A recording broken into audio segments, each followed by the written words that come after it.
So we've sold nearly 36,000 tickets for each of the days so far, and we're well on the way to reaching the 44,000 tickets per day that we expect.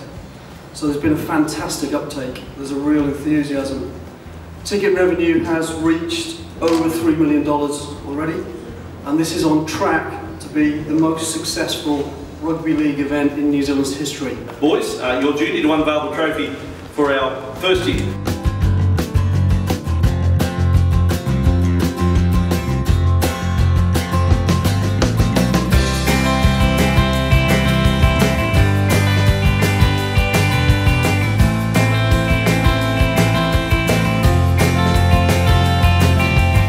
Alright Willie, so you excited for the Auckland Nines? Yeah man, I'm pumped. You know, I got the chance to play in the Sevens back in 2003 with Parramatta, and this is another, I guess, competition where it gives you a chance to, you know, throw the ball around a little bit, have fun. You know, we've got a lot of exciting young backs out of Parramatta, and they're all looking forward to it. Like, they're all putting their hand up, so it'll be interesting to see who gets to start. Have you had a look at any of the new rules and things like that? Yeah, I have.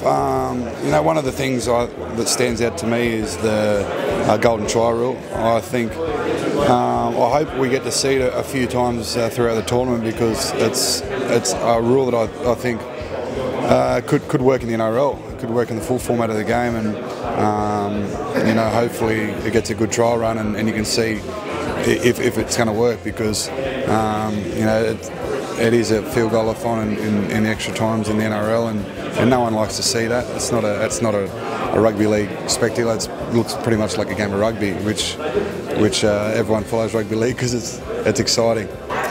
When the Nines was announced, did you think about the sort of tactics that might have to you know, be in play for this tournament? No, I haven't really thought too much about the tactics yet. I'm sure Cardi and Neil Henry are nutting out a game plan at the moment, but you know, I definitely thought about the players that we're going to be able to put on the paddock. You know, in a faster, more I guess expansive game, I think that's really going to suit our squad. And I think we've got players.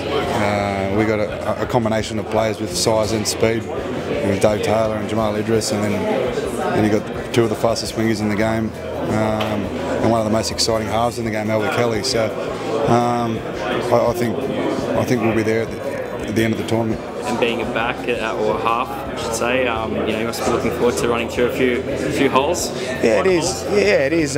We've been doing a little bit of training after our sessions, sort of 9-a-side. There's still the gaps are big, but it's still quite challenging, and I think that's going to be a good thing about that. It won't change our game as players too much. It'll be a lot faster, but yeah, there's still room for the big guys. I think every team's going to have to carry a big guy. In saying that, our forwards in the NRL days are quite big and quite fast, so it's yeah, I can't wait. And have you had much chance to have a look at the rules and things like that? Yeah, try. Yeah, had a look at the rules. Obviously, a few different ones there with the, you know, the drop goals and the scoring team restarting play with kick-off, and you know, I guess what I like about it is you know, they've sped up the game with there won't be too many scrums and things like that. So it's going to be a pretty fast and exciting brand of football.